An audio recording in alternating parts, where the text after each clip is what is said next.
dirangkul Rizky Bilar. Unggahan Isa Zega disorot, hubungan dengan suami Lesti Kejora terkuak. Nama Isa Zega terseret kasus Rizky Bilar yang disebut mempunyai simpanan suami Lesti Kejora. Pasca Lesti Kejora melaporkan Rizky Bilar, sosok Isa Zega ikut terkena imbas dan disebut sebagai simpanan. Isa Zega pun tak tinggal diam atas tuduhan simpanan Rizky Bilar dan membeberkan banyak perihal hubungan dengan suami Lesti Kejora. Hal itu mencuat di sosial media lantaran kasus KDRT Rizky Bilar terhadap Lesti Kejora. Rizky pun diduga melakukan perselingkuhan sebelum akhirnya tindakan kekerasan terjadi ke Lesti Kejora. Kasus tersebut hingga kini masih dalam penyelidikan pihak berwajib. Sementara Lesti Kejora dan Rizky Bilar masih bungkam dan tak ada tanggapan yang dilayangkan.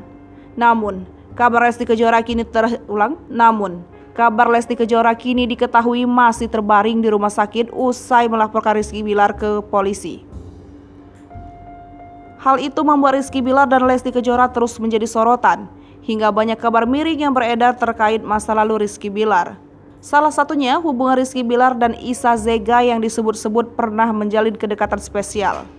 Rizky Bilar diduga menjadi simpanan mami online yakni Isa Zega. Kabar miring yang menimpa Isa Zega atas kasus Rizky Bilar membuat terganggu hingga melakukan klarifikasi.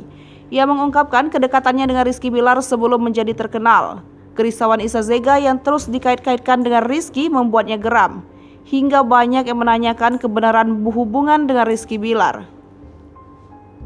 Postingan tersebut dilakukan Isa Zega karena sikap warganet yang membuatnya terganggu. Ia memutuskan untuk mengunggah foto dirangkul Rizky Bilar sebagai bukti pertemanan. Menurutnya, hal ini perlu dilakukan sebagai tindakan awal memutuskan kabar miring yang makin deras. Diakui Isa Zega, hubungan pertemanannya terjalin ketika Rizky Bilar belum tenar. Namun setelah itu, keduanya saling memutuskan hubungan pertemanan lantaran pertengkaran hebat.